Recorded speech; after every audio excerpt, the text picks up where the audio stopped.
Assalamualaikum warahmatullahi wabarakatuh. Waalaikumsalam. Sahabat Banten Podcast, kali ini kita masih bicara tentang Pilkada 2024 dan telah hadir bersama kami Sekretaris DPD Apdesi Provinsi Banten, Kang Rapik Rahmat Taufik. DPD. DPD. Kang Rapik, terima kasih Ya. waktunya. Sama-sama. Terima kasih. Sehat ya? Harus Alhamdulillah. dong. Ini dari Harus. Bayah kan? Bayar. Bayarannya gede nih, jauh kan? Cair Nah. pokoknya mah. 160 Yang juta. kedua biasa Dewan Suro sekaligus tamu kehormatan Iya. Bang Haji Ade. Ompong. Haji Ompong. Bang, tadi padat jadwalnya sampai kita nunggu berlama-lama nunggu Bang Ade sampai Pak Sekretaris Nerima DPD telepon, aja Pak. nunggu lama kita. Saya nerima telepon di 3 organisasi saya. Eh, Pertama paguyuban leasing ya. Terus Kedua Wasipa juga ribet aja ribet. Udah ribet. Boleh apa ya? nah, yang menjadi apa ya? Yang namanya? menjadi pertanyaan. Bukan. Saya mau nanya kenapa ini rokok ini? Kenapa wadahan ini ya? Tar, yang Rokok gaib ya. Lanjut. Jadi pilkada ini memang apa ya, juga berhubungan dengan pemerintahan desa. Bagaimanapun pemerintahan desa itu bagian dari lapis paling bawah, pemerintahan paling Terpenting bawah. lagi terpenting. Nah, ini ada ini. Iklan dulu Bang Ade. kan. Nah, Nah, itu coklat murni kan? Nah, Nah, yang itu kemudian dibantu. kemudian dibantu di ke bawah. sana, Neng. Di bawah. Neng mau jadi narasumber nggak sini? Enggak. Aduh, penting pada suara Neng ini. Demi demokrasi. Makasih ya. Makasih, Neng. Pemerintahan desa itu, kepala desa itu bagian dari pemerintah yang paling dekat dengan masyarakat. Ada berapa jumlah di Sebanten. desa kita Sebanten? Sebanten itu ada 1.238 yang tersebar di 4 kabupaten. 1238. 38. Nah, kampanye kepala desa terhadap bahwa masyarakat desa itu kadang-kadang kan suka apatis ya. Masyarakat desa itu rata-rata gini, siapa aja pemimpin lah, gubernur mana teman, kami biasa hidup kiki baik. Gimana itu Pak Rapik? Kang Rapik? Justru salah. Oh, salah. Kalau dalam persoalan pemilihan baik itu legislatif maupun kepala daerah ya, masyarakat apatis salah besar. Justru masyarakat pedesaan itu sangat antusias sebenarnya bicara soal pemilihan ya, baik legislatif maupun kepala daerah. Gitu. Kenapa antusias? Ayo duitan ke adek, ayo duitan. Dan memang ini jelek. Tapi faktanya di lapangan pada saat pesta demokrasi itu sedang terjadi, masyarakat bersuka cita, Bahkan aya gitu. informasi di beberapa daerah mah 24 jam pantau warga terbuka, gitu kan, siap menerima serangan pajak, katanya. Kan berarti itu bukan apatis, berarti itu respect yang Dan luar ini biasa. fakta ya, fakta. Ini fakta. Sanajan 20-50 gitu ya. Iya, sanajan 20-50 gitu. Jadi itu faktanya, bahwa saya akan mengkoreksi kalau ada beberapa pihak yang bilang bahwa masyarakat pedesaan itu apatis terhadap politik. Karena di pemilihan paling bawah, kepemimpinan paling bawah di desa misalkan. Oh iya. Juga sama ya, output masyarakat keluar itu juga ada biaya. Oh iya. Biaya pencalonan kepala desa ya. Karena politik transaksional gitu. Iya. Bener ya. Ada maaf Pak? ini karena Desa. yang nonton kita bukan orang Sunda aja. Ada orang Jawa, ada orang Papua. Jadi tong bahasa Sunda baik. Harus bahasa Indonesia. agak intelek dikit. Oh iya. Bahasa nasional. Oh, bahasa Kada maaf kada ya. Maaf. Pernah ngeliat Tuntu Cokok nggak? Oke. Terus artinya si kepala desa juga lahir dari pemilihan masyarakat yang Ya kan diiming-imingi. gini, kepala desa kan lahir melalui proses politik, ya kan? Dan itu lagi-lagi fakta. Itu lagi-lagi fakta. Dan ketika kepala desa lahir melalui proses politik, yang menjalani prosesnya kan masyarakat desa. Jadi bicara soal pemahaman politik, wah masyarakat desa udah pada canggih sekarang. Bahkan saya menyampaikan sebaliknya, justru yang apatis itu mayoritas itu masyarakat wilayah perkotaan. Kalau berbicara apatis soal politik ya masyarakat perkotaan yang apatis ketimbang masyarakat desa. Apa penilaiannya? Ya kalau masyarakat kota kan waktu udah mungkin sudah banyak pemikiran udah mikirin usaha, udah mikirin ini, udah mikirin kehidupan, udah mikirin kerasa dunia perkotaan. Kalau di desa kan adem-adem aja. Tiap hari keluar rumah, kalau dia berkebun ke kebun, balik lagi.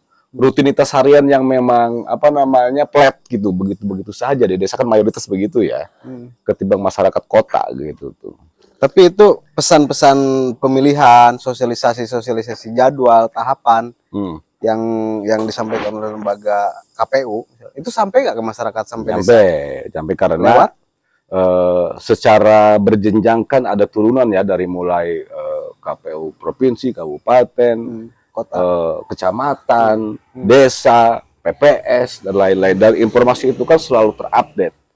Minimal ada di setiap desa itu ada papan informasi, ada pemberitahuan soal jadwal, soal tahapan dan lain-lain. Nah, terus ini sebelum mengikuti politik praktis pencalonan kepala desa tuh. Jadi ini Kang Rapik ini pernah menjadi tim pemenangan kepala daerah tidak ya sebelumnya? Atau partai politik? Sebelum jadi kepala desa pernah.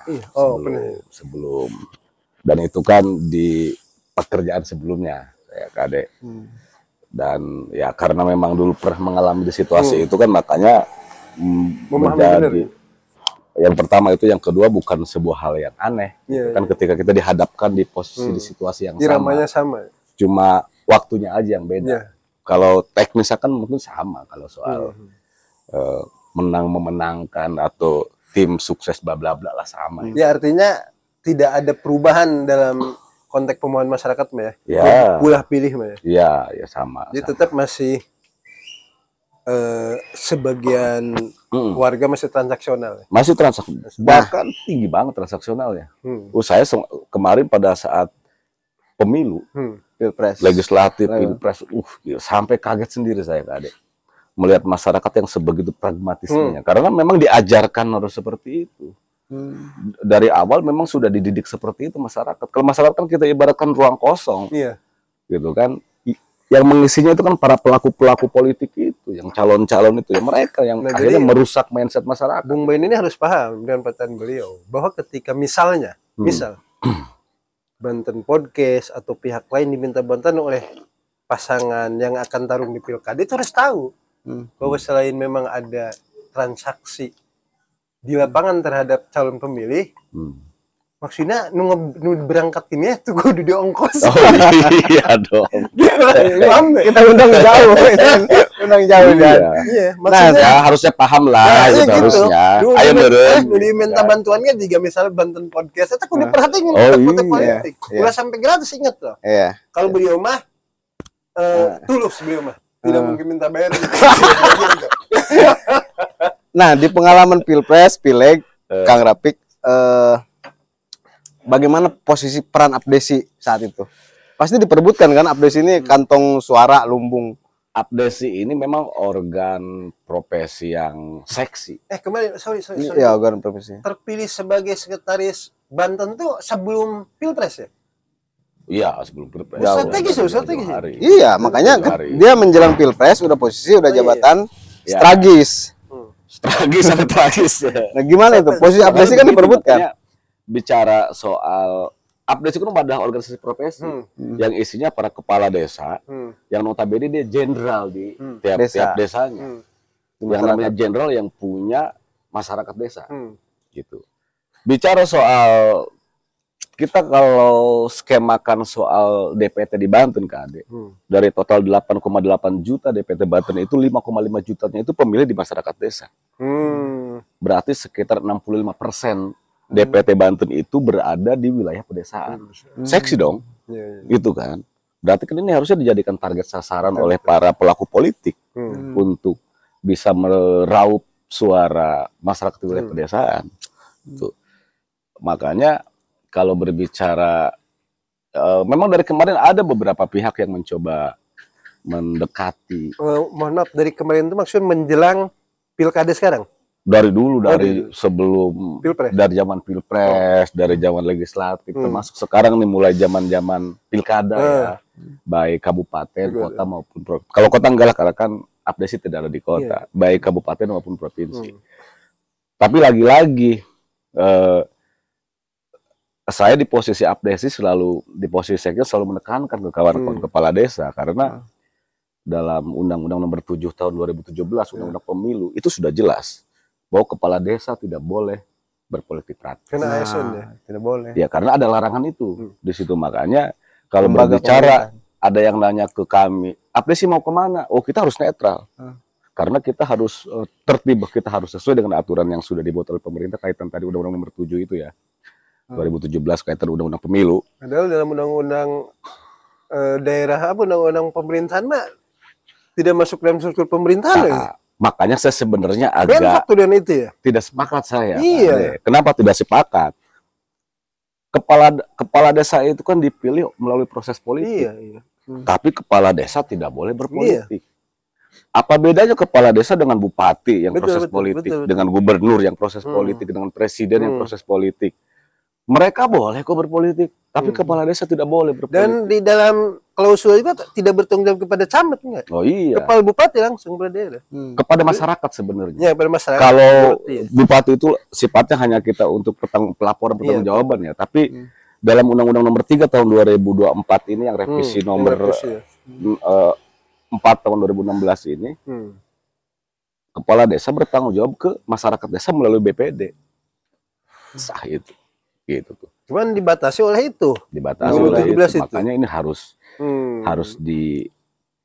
kita sih kemarin sempat jadi perbincangan di internal organisasi. Ini kita persoalkan soal ini. Kepala desa dibentuk oleh proses politik, tapi kita tidak boleh berpolitik begitu kan. Berpoligami boleh? Boleh. Enggak tahu. Hah? Beliau yang tahu. Ada aturannya gitu? Ada. Enggak boleh, karena kalau ASN enggak boleh. Gak ada aturannya sebenarnya. Kepala desa kawin lagi gak ada aturannya, sah-sah aja. Cuma tinggal keberanian aja nih, Kade. Berani apa enggak nih? Kan tinggal gitu aja sebenarnya gitu. Terusin ya pertanyaannya. Nah, mau merokok dulu. Berlanjut dulu, Kade.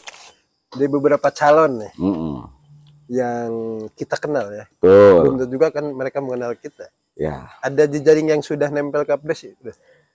Dulu khusus untuk pilgub ya, pilgub. Memang dulu sempat ada yang berkomunikasi ke Abdesi itu Pak Dimyati pada saat itu. 1 miliar program desa 1 desa. Kenapa kita berani membangun komunikasi? Karena konteksnya pada saat itu silaturahmi. Walaupun ujung-ujungnya ada klaim ya, tapi kan itu sah-sah aja pihak yang mengklaim bahwa Abdesi ngedukung. Dengan Abdesi provinsi. Dengan Abdesi provinsi. Bukan tidak menghimpun kabupaten kota enggak, hanya bertemu dan enggak. Jadi Abdesi provinsi kemarin memfasilitasi ketua DPK Sebanten untuk bertemu dengan salah satu calon dengan beliau itu Pak Dimyati. Kenapa kami mau melakukan itu? Yang pertama karena saat itu belum masuk ke tahapan. Yang keduanya konteksnya silaturahmi. Apalagi pada saat itu dilakukan pada saat menjelang mau Lebaran, gitu kan. Jadi silaturahmi kan ya nggak salah lah kita bersilaturahmi. Ya hal urhen oke kene Lebaran maka. Iya. Karena begini, karena tujuan kita pada saat itu agar tujuannya memang bukan hanya Pak Dim aja yang akan kita masukkan ke Abdesi, tapi semua bakal calon yang berkepentingan di Pilgub Banten harus kenal ke Abdesi. Kenapa harus kenal? Minimalnya Abdesi bisa mengetahui ini sosok mana nih yang layak. Penjaringan gitu kan. Ya, anggaplah penjaringan biar mereka juga mengenal, tidak hanya mengenal di baliho-baliho yang tersebar di kampung-kampung gitu, tapi mengenal secara langsung.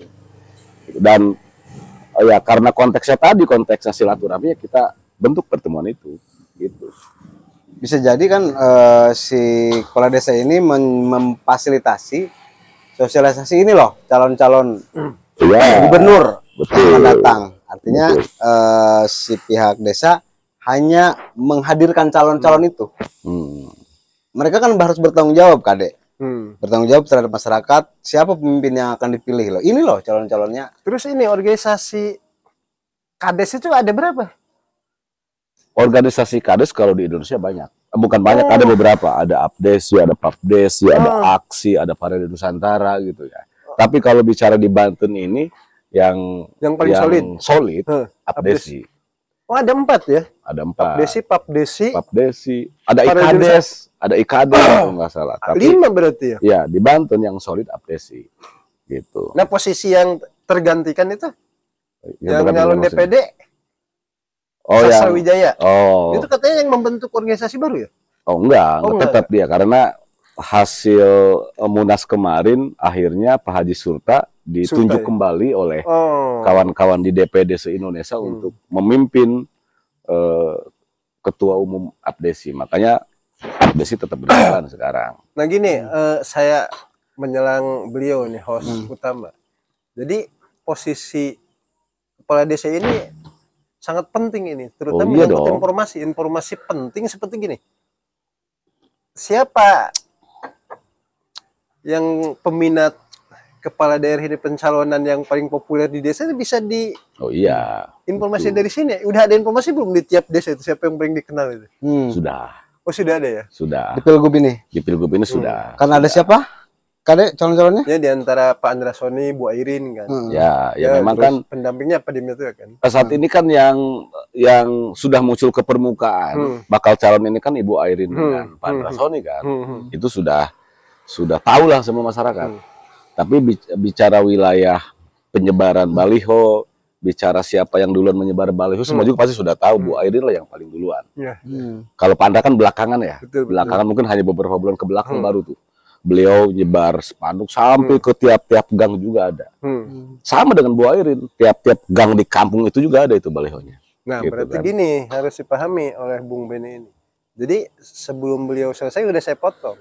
Di siapa nanti yang paling populer dan aktivitasnya tinggi itu tergantung beliau nanti. Bu Airin kan sudah sebar tiap desa. Bang Andra belum. Jadi jangan sampai menunggu beliau bahwa yang paling terkenal itu jangan harus dipotong dulu maksudnya. Dipotong. Bagaimana penyelesaiannya?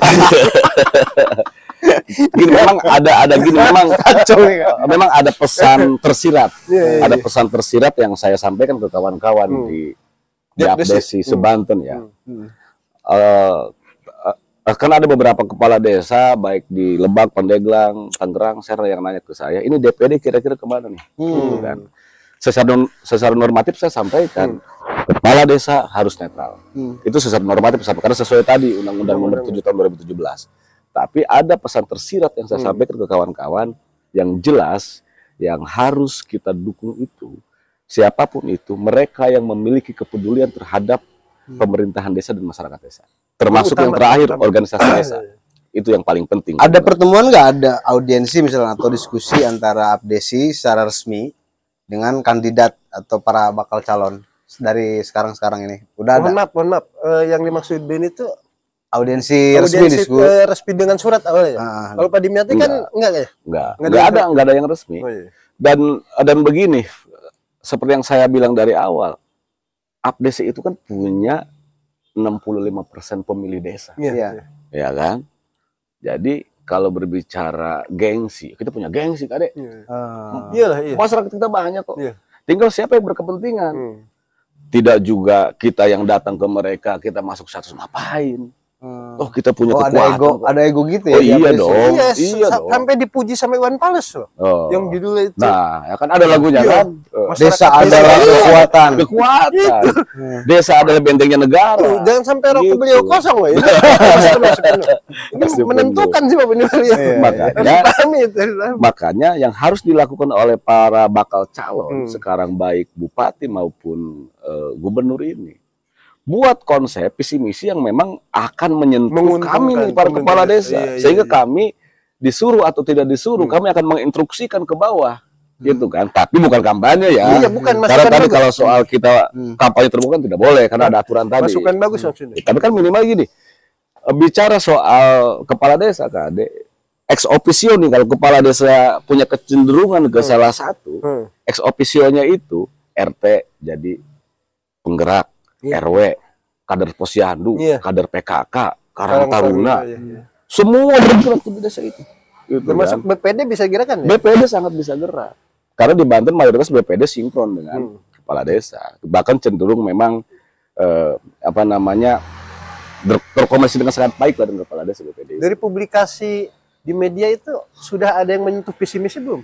Belum. Belum ada. Tapi sampai hari ini, per hari ini kan dia tinggal menghitung hari ke 29 Agustus. 27 atau 29? 27. Pendaftaran. Pendaftaran Iya, 29. Bukan 27 bukan ya? Bukan. Udah ada belum misalkan beberapa orang-orang tokoh-tokoh calon yang mendekati ke Abdesi? Secara personal Menjalin khusus komunikasi. gitu ya, membangun komunikasi ada beberapa. Ada? Beberapa. Cuma kan tidak harus saya sebut siapa-siapanya ya. Tapi yang jelas ketika ada pertemuan pun kan kita tidak harus publish lah. Karena itu tadi ada batasan-batasan yang membuat kita tidak boleh expose ketika kita berkomunikasi. Karena tadi apa terlepas ada ataupun tidak ada, yang kan penekanan kita satu bahwa sosok atau calon bakal calon yang akan kita usung itu tadi harus mendukung apa namanya desa, masyarakat desa dan hal-hal yang ada di desa semuanya harus dimaksimalkan. Terus saya pribadi, meskipun saya pribadi tetap, tapi ada keterkaitan dengan jabatan kan? Ada kekhawatiran nggak? Yang terpilih siapa kemudian itu seperti apa? Ada nggak? Memang secara personal saya sudah punya penilaian, Kade. Sosok Ibu Airin itu seperti apa? Sosok Pandra itu seperti apa? Di belakang Bu Airin ada siapa? Di belakang Pak Andra ada siapa? Kita memang sudah mapping soal itu. Karena bicara soal konstelasi politik di Banten kita selalu mengamati ya. Walaupun kita sebagai pemerintahan yang ada di desa, tapi kan kita tidak boleh juga harus tidak tahu, kita harus tahu. Ya kan pendekatan melalui media sosial ya kan. Media sosial Berita, juga akan bisa. Dan bicara soal sosok ya, kalau saya kan tidak menilai secara personal Ibu Airin begini, Pak Andra begini begitu. Saya melihatnya lebih general aja lah. Dan mungkin berbicara keinginan, berbicara komitmen ya, saya pikir dua-duanya punya komitmen yang baik untuk membangun Banten. Tinggal tadi kita bicaranya dari yang dua yang baik ini siapa yang paling terbaik begitu kan, yang nanti akan kita sampaikan secara tersirat kepada para kepala desa se-Banten itu. Oke, kita sini aja. Tapi sampai detik ini saya pastikan Abdesi belum melakukan pesan secara tersirat itu kepada kawan-kawan. Atraktifnya itu nanti calon setelah pendaftaran. Setelah pendaftaran. Dan ini kawan-kawan pemirsa, saya juga ini kesempatan mau menjebak langsung host utama ya, Benny. Ini setahu saya kan beliau tidak terrepresi ke partai politik. Mau saya tanya, rencananya Anda mendukung siapa kalau Bu Airin maju, Pak Andra maju? Iya. Ya nggak boleh lah. Ya jangan melotot dia. Bebas. Kalau semua bebas sebenarnya. Tidak jawab aja ya. Bebas. Iya. Itu tadi namanya kegem. Jadi kita ini bagaimana nanti biar masyarakat aja yang menilai. Yang menilai Banten Podcast. Iya. Oh iya. Biar masyarakat yang menilai. Biar kemudian kita jangan mendirect. Oh betul. Tapi kan dari beberapa narasumber yang kita hadir, mereka kan punya pandangan, punya gambaran. Ini narasumber ini bicara Abdesi misalkan figur-figur calon ini di belakangnya siapa, Nanti masyarakat kita kan udah pintar nih. Oh iya ya. Nah nanti arah kita ke situ. Oh jadi nanti terkait pribadi ini sebagai kepala desa pribadi ya, tidak organisasi. Itu berharap kepala daerah yang berpengalaman atau coba yang baru itu gimana? Kalau lihat dari perkembangan 15 tahun ke belakang kan? Begini, kalau saya melihat figur bakal calon yang nongol ini sekarang ini ya figur-figur lama semua, bukan figur-figur baru. Yang dikenal ya. Ibu Airin orang lama, Pak Andra orang lama, Pak Dimyati apalagi orang lama gitu kan.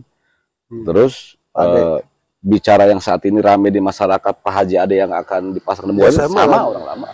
Jadi bicara soal kalau ada masyarakat yang bilang kita harus memilih pemimpin yang baru, kagak ada baru semua, orang lama semua. Jadi secara track record kita sudah bisa melihat sebenarnya Ibu Airin, Pak Andra, Pak Dimyati, Pak Haji Ade dan yang lain-lainnya sama, kita sudah bisa nge-track sebenarnya. Orang politik semua. Ya? Orang politik semua, gitu kan. Nggak ada yang baru. Meskipun misalnya kemudian ada satu kelompok koalisi menunjuk Bung Ben ini sebagai wakil seorang diantaranya, tetap orang lama. Ini kan udah lama nih guyub dengan pemerintahan kan, dia tetap aja. Demiat itu. Ada masalah apa pada Demiat? Iya. Makanya tadi kemarin saya sempat dengar juga podcast yang kemarin itu ya, yang dibahas. Ada salah satu aktivis Banten yang menyampaikan, oh Ibu Air representasi dari keluarga besar ini gitu yang notabene bla bla bla, Punya track record gitu. Pak Andra ini baru nih begini ya, saya pikir saya kurang sepakat dengan bahasa itu, sama ke semua orang lama. Dan bicara jejak ya, ketika kita ngelihat Pak Andra kan kita jangan melihat Pak Andra sebagai sosok Pak Andra juga. Pak Andra kan sekarang ini masih menjabat sebagai ketua DPR yang notabene di bagian dari pemerintahan. Coba di sisi legislatif kan mungkin begitu. Dan dia kader partai juga kan. Dan dia kader partai. Ketika kita menilai kepemimpinan Pak Muktabar sekarang, oh Pak Muktabar begini, jangan, ketika kita melihat Pak Muktabar dari sisi negatifnya, jangan hanya melihat Pak Muktabarnya, tapi kolektif kolegial termasuk ada eksekutif legislatifnya di situ semua, begitu kan. Jadi harus adil juga kita menilai seseorang itu. sejauh sampai hari ini. Inilah yang terjauh. Apa prestasi-prestasi yang diketahui oleh Abdesi terkait dua kandidat tadi, Bu Airin dan Pak Andra? Kalau secara spesifik mungkin saya tidak bisa menyampaikan ya, karena kan itu harus by data. Tapi bicara soal pencapaian, Ibu Airin mungkin kita tahu ketika beliau memimpin wali kota Tangerang ya luar biasa gitu kan. Tangerang Selatan di bawah kepemimpinan beliau selama 2 periode. Posisi Pak Andra juga sama, kita melihat ketika Pak Andra menjadi ketua DPRD Banten ya terbukti Banten kondusif di zaman Pak WH, di zaman Pak Muktabar sekarang, apalagi kemarin sempat kena Covid, kita kehajar Covid, dia buktinya kan Pemprov Banten lolos gitu dari hal-hal yang harusnya membuat Banten terpuruk, tapi kan faktanya Banten baik-baik aja. Jadi bicara soal selama Pak Andra dengan Pak Muktabar tuh ya. Ya, bicara soal kelebihan, saya bilang dari awal semua punya kelebihan kalau. Saya mengkantor tenang aja. Tinggal komitmen sebenarnya, tinggal komitmen di antara Saat dua itu. Covid itu berat loh. Iya. Covid itu gonjang-ganjing. Betul. Kalau Tapi bukan Banten Pak selamat. Andra dengan Pak Muktabar kan. Nah itu. Selamat. Iya. Tinggal komitmen. Kalau kita melihat tadi komitmen, siapa yang paling komitmen terhadap masyarakat desa, udah itu aja. Itu Tapi dilihat dari kita. pesimis itu. Ya? Kita lihat dari visi misi nanti. Dan ada peningkatan bantuan keuangan Ke kabupaten kota. Ke desa. kabupaten, ke desa. Ke desa itu apa? Dana desa ya? 75 juta Dan ya? ini juga perjuangan Dari Abdesi nih. 15 ke 60 ke 100 juta. Ini prestasi Oh, Abdesi 100 juta nih. sekarang ya? 100 juta. Tapi memang kalau kita membandingkan ya dengan total APBD Banten yang hampir 13 triliun, dibandingkan dengan bantuan desa yang 100 itu saya pikir tidak kurang maksimal. Idealnya berapa tuh, Pak? Kita melihat provinsi lain kayak Jawa Tengah, kalau nggak salah di angka 250 juta, Jawa Barat yang sebegitu banyaknya desa, berapa kali lipat dari desa di Banten, itu juga Jawa Barat di angka 150 juta. Gitu kan. Ya, Belum di provinsi-provinsi lain. Zaman buat itu baru 2 triliun, 3 triliun, 75 juta. Ya, 3 triliun. makanya kalau saya sih idealnya Banprop ini 500 juta sedesa. Dari total ketika kita melihat besaran APBD Banten ya yang 12,75 triliun kalau nggak salah itu, atau nyaris ke 3 triliun kan, gitu kan. Karena apa? Karena bahasa awal kita dari tadi kan desa itu bentengnya negara. Desa itu tadi kekuatan kan ada di desa. Jadi kalau misalkan sebuah negara ini pengen maju, majukan dulu desanya.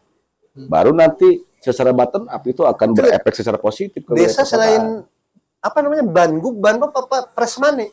Oh nggak ada. Bukan sekarang itu. Banprop sekarang. Banpop. Nah itu Banpop. selain Banpop dari kabupaten dapat nggak? Ada. Sumber dana desa kan ada DD dari pemerintah pusat, ADD dari kabupaten, Banprop dari provinsi, dan pendapatan-pendapatan lainnya. Dan Banpop itu selama menjabat ada tiap tahun. Ada tiap tahun. Oh cuman sebelumnya berapa? 15? Pas zaman COVID kan itu di angka 15 juta. Setelah COVID Zaman Pak Wahya itu 15 juta 2 kali kalau nggak salah 2 kali. Oh. Akhirnya kita updasi merangsek ke Pemprov, naiklah di angka 60 juta. Kita masuk lagi ke Pemprov, naik di angka 100 juta. Dan tetap kita akan melakukan upaya terus agar besaran Banprop itu terus naik. Gitu kan. Dan itu sudah terrealisasi cair yang Sudah, kalau yang 100 juta itu secara bertahap ya sekarang sudah masuk ke ada desa-desa yang sudah menerima. Karena kan ini tergantung ke pengajuan proposal. Oh. Dan kita dorong kemarin agar Pemprov Banten itu pakai proposalnya sistem aplikasi. Tidak harus datang dari kampung ke kota ke DPMD Banten bawa proposal tidak. Dan itu Kalau dana desa dari pemerintah pusat? Hah? Itu sekaligus apa bertahap juga? Tetap bertahap. Tetap 40 40 20. Itu masuknya melalui apa sih? Melalui desa atau melalui BPPMD kabupaten kota? Rekening desa sekarang. Rekening desa. Ada rekening desa. Nah, ada kata beberapa temuan inspektorat itu katanya si kepala desa itu kadang-kadang sembarangan ketika melakukan laporan pertanggungjawaban penggunaan dana desa itu. Nah, kan Gimana? kualitas kepala desa kan beda-beda ya. Ada yang sudah paham, ada yang baru paham, ada yang mau paham, ada yang tidak paham sama sekali. Tapi kan secara teknis itu bukan ada di kepala desa, ada di perangkat desa gitu. Makanya kita kembali usulkan ke Pemprov soal peningkatan kapasitas kepala desa yang dianggarkan dari Pemprov itu salah satu kan untuk tadi terus mengupgrade kemampuan pemerintah desa agar dalam sisi pelaporan mereka terus maksimal. Dan didampingi juga kan sebenarnya oleh oleh berlapis kecamatan, kan? oleh itu apa itu? Justru pengawasan dari situ berlapis. Iya. Dari mulai tim dari kecamatan, tim pendamping desa, pendamping lokal desa dari kementerian, DPMD, inspektorat. Belum lagi ketika ada persoalan lainnya, polisian, kejaksaan, LSM, wartawan. Yang paling penting yang punya kewenangan yang tinggi untuk menguasai desa itu masyarakat desa. Masyarakat bisa langsung bertanya tuh ke kepala desa, "Woi Pak Kades, ini duit kemana aja?" Bisa langsung ke masyarakat. Itu yang kemarin ada beberapa berita yang kemudian di dana desa digunakan oleh oknum kepala desa yang dipakai hiburan, dipakai ini. Betul. Kok bisa dana desa diambil sekaligus? Makanya sistem desa yang ketat itu, ketika ada kepala desa yang nakal pasti ketahuan. Ketika ada kepala desa yang macam-macam terhadap pengguna dana desa pasti ketahuan karena sistemnya ketat banget. Ya itu mah yang konyol aja itu mah. Yang berani itu. Yang berani banget itu, makanya konsekuensinya dia terjerat hukum gitu kan ketika nekat menggunakan dana desa gitu. Kembali lagi ke pilkada. Ini kan sampai hari ini dari pengamat KD sebagai orang pusat. Bagaimana Orpus berarti beliau? Bagaimana informasi per hari ini yang diterima oleh orang pusat? Jadi gini guys, yang sebut pusat tuh ini maksudnya pusat rehabilitasi dan ini kan keputusan MK namanya nih. Ya, nah, ada keputusan MK hari ini. Salah satu yang poin terpentingnya kan menggagalkan Kaisang Nyalon kan. Dia belum umur 30 tahun nih ternyata ya. Juga di putusan MK itu yang termasuk partai yang tidak punya kursi di legislatif bisa mencalonkan diri kan. Terus untuk pilkada Banten ini yang 10,9% perolehan suara juga bisa kan kursinya. Nah, artinya begini. Berarti ada ruang tuh PDIP mencalonkan diri, Golkar mencalonkan diri. 3 calon berarti dong. Bisa jadi maksudnya peluangnya ada. Karena kan sekarang sisa Golkar sama PDIP. Ya, yang belum punya calon, yang belum resmi. Kalau dari ini terpublikasi loh. Beberapa media saya baca kan. Detikcom, kompas.com, biasa gitu itu. Dan keputusan akhir dari analisis itu bisa mencalonkan diri kemudian. Artinya begini, mereka ketika apakah akan merubah formasi ini nanti ini? Pak Andra tidak mengambil Pak Dimyati bisa saja. Melihat kekuatan itu bisa saja. Pak Dimyati lagi aja. Misalnya. Yang jelas memang ini gara-gara keputusan MK yang diketuk hari ini konstelasi langsung berubah ini. Langsung. Dan niruk pikuk nih tiap daerah ini. Rapat-rapat langsung ngacak ini. Tatanan rencana strategi yang dari awal sudah tinggal ke finishing bubar lagi. Tapi saya mau nanya ini kira-kira saya mau nanya ke Kohos nih. Kalau KOS itu koordinator HOS. Koordinator HOS. Berarti beliau mengkoordinator seluruh HOS di atas seprovinsi Banten. Iya benar. HOS, koordinator HOS berarti ya. Gede kayaknya ya. Gede. Saya slot diberi. Nah, ini menurut co-host nih, koordinator host nih. Dengan situasi sekarang kan berarti terbuka. Bahkan tadi co-host menyampaikan terprediksi bakal ada 3 calon. Karena masing-masing Golkar bisa mencalonkan, PDIP bisa Bukan, mencalonkan. ada potensi, ada peluang. Potensi kan, ada peluang. Termasuk is oke kalau Pak Andra kan dengan Pak ini kan sudah sepaket ya. Bukan. Kalau kita bicara 3 kan yang satu mah belum terlihat sosoknya. Yang terlihat sekarang kan cuma ada 2, Pak Andra dan Bu Airin. Iya, menurut co-host anu bakal menang. Langsung to the point. Hari kami mah bisa nggak jawab, soalnya kami mah pemerintahan desa kami. Berarti ini ada 2 ini kesempatannya ini. Yang merangkul pemerintah desa itu bisa potensi menang. Kalau sudah dijelaskan oleh beliau, 65% itu kan 65%. suara masyarakat desa. Saha. Bukan yang merangkul. Yang merangkul. Yang kedua, ya namanya juga pasangan calon, bisa ada potensi yang nomor 1 ya nomor 2 mungkin kan. Nah ini misalnya gini, Ibu Airin ini perempuan, nyalon sendiri dia perempuan. Dari 8,8 juta itu, 4,2 juta itu pemilihnya perempuan. Ada sense of gender misalnya. Tapi itu bisa diakalin oleh calon lain apabila merangkul desa gitu. Bisa gugur tuh yang perempuan itu.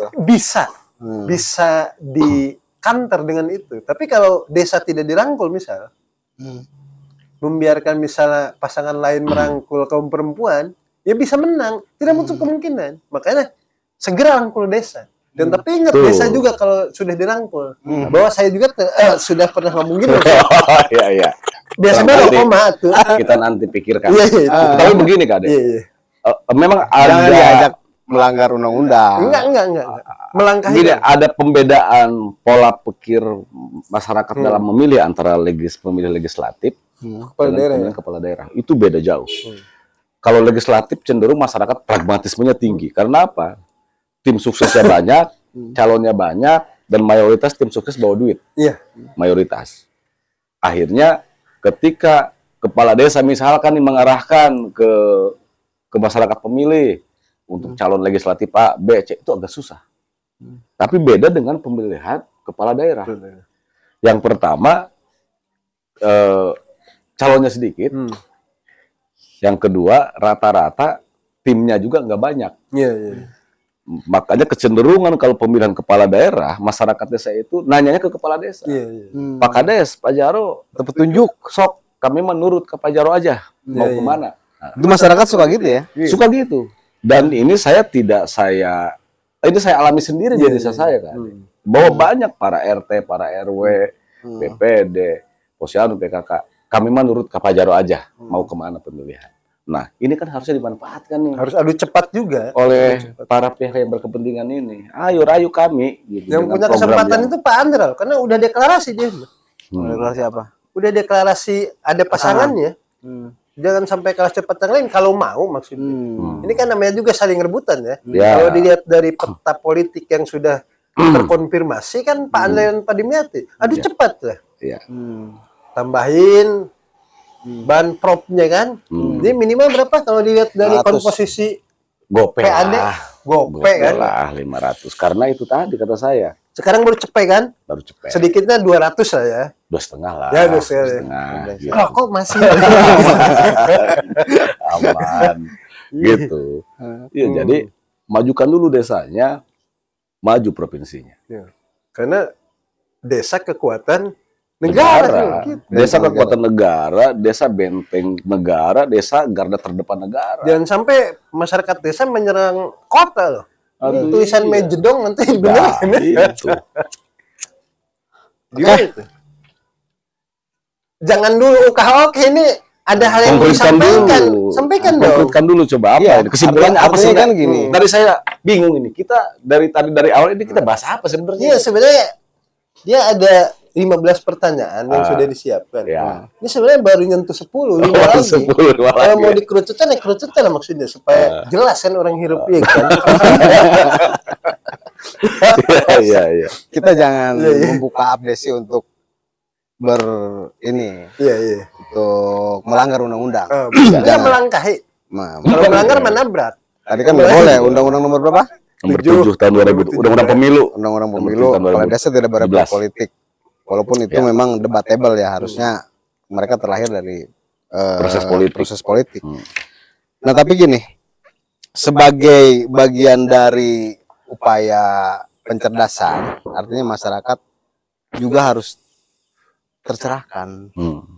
Jadi jangan kemudian maksud saya A nanti pilih si B tapi tidak diberi pengetahuan si A ini kenapa, masyarakat harus milih A ini kenapa, Saya masyarakat harus sepakat milih itu. B kenapa gitu loh. Saya sepakat. Kenapa masyarakat harus milih Bang Andra misalkan? Nggak, karena Kenapa begini, Bu Airin? pola yang dilakukan oleh Bu Airin, pola yang dilakukan oleh Pandra itu hampir sama di lapangan. Membuli masyarakat, bagi-bagi minyak goreng, begitu kan, bla bla bla lah. Dan Putus mata rantai bisa nggak itu? iya, jadi coba disilakan mungkin saya melihatnya, oh ini momentum mereka belum ke konteks penyampaian visi misi mungkin, lebih ke arah menerima atau ingin menerima aspirasi dari masyarakat ya. Tujuan kalau pemikiran positif saya, oh mungkin mereka turun ke lapangan, nampung aspirasi masyarakat untuk akan mereka ramu menjadi visi misi nanti gitu kan. Saya berpikir positif seperti itu, tapi fakta dapat kayak gitu, ngumpulin masyarakat, bagi-bagi. Bahkan Pak Andra saya lihat yang saya kirim itu ada di Facebook, kalah cepat itu untuk break campaign semut ya. Yang apa tuh? Asal Semut jangan itu Andre itu kan. Sirim. Apa asal jangan Andre itu apa tuh? Oh ya. Iya.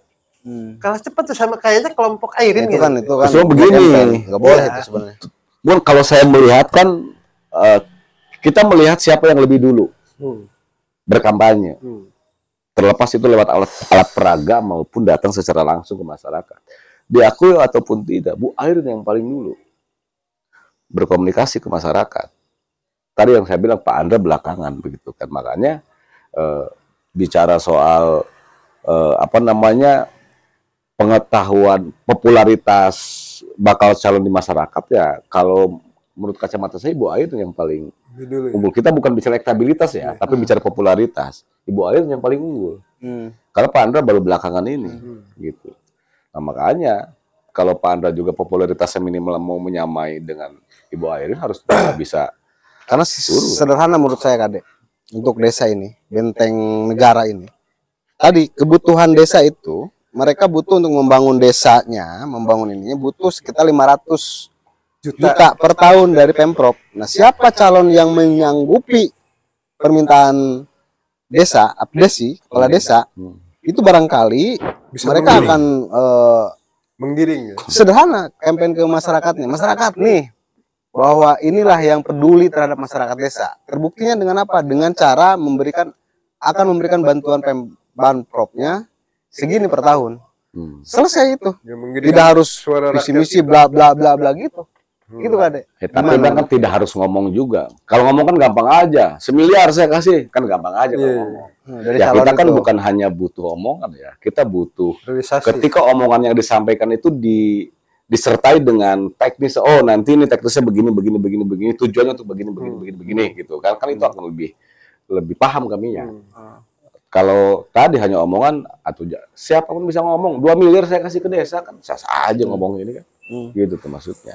Nah, itu angka yang sekarang diterima itu sodoran dari abdesi mentok 100 atau lebih? Awalnya disetujui 100 enggak? Kita kemarin terakhir komunikasi dengan Pak Gubernur itu kita minta di angka 300. Oh. Cuma karena Pak Gubernur beralasan kemampuan APBD Banten pada saat itu baru di level 100 juta. Tapi beliau menjanjikan secara bertahap setiap tahunnya nanti akan kita Dan ini tingkatkan. sudah masuk ke APBD udah ya? Kalau yang Kalau 2025 APBD. saya belum tahu nih. Belum tahu besarannya berapa. Bisa berkurang nggak mungkin kan? Nambah paling. Wah, tuh kalau berkurang mah kayaknya KP3B penuh kayaknya sama kepala desa sebanten. Dan saya yakin abdesi belum pernah komunikasi dengan ketua DPRD kayak Pak Andre ya, belum pernah ya? Coba minta diajukan lebih tinggi mungkin bisa. Sering komunikasi mah. Kalau komunikasi secara resmi kan yang saya bilang tadi, kita kan bukan di posisi yang kita yang harus mengejar, gitu Kak Dek. Kalau mau, ayo mereka yang punya kepentingan, ayo datang ke kami. Tapi ketika datang ke kami juga jangan suruh kami untuk melanggar undang-undang pemilu tadi. Sifatnya kita hanya silaturahmi, kita sambil menilai siapa yang terbaik di antara yang baik itu, gitu kan. Mau Pak Andra, mau Bu Airin, ayo. Kami dengan sangat terbuka kan membuka ruang untuk bersilaturahmi, untuk berkomunikasi. Dia memberikan ruang adu cepat ya mereka. Ah iya, ruang adu Jadi pada kesimpulannya Abdesi menunggu siapa cepat yang bereaksi di antara figur-figur calon yang akan maju di konstelasi Pilgub. Betul. Begitulah kesimpulannya, kira-kira bisa kita ambil kesimpulan seperti itu kan? Ya. Gimana? Setuju gak? Setuju, dan ini podcast hari ini nih bernilai banget ya. Kenapa bernilai ini? Kita sekretaris Abdesi hadir kan susah loh ini. Ada coklat. Orang sibuk. Gorengan tapi ya. Ini kekabuan kebel-kebel kan ini. Rokok bisa kan gitu.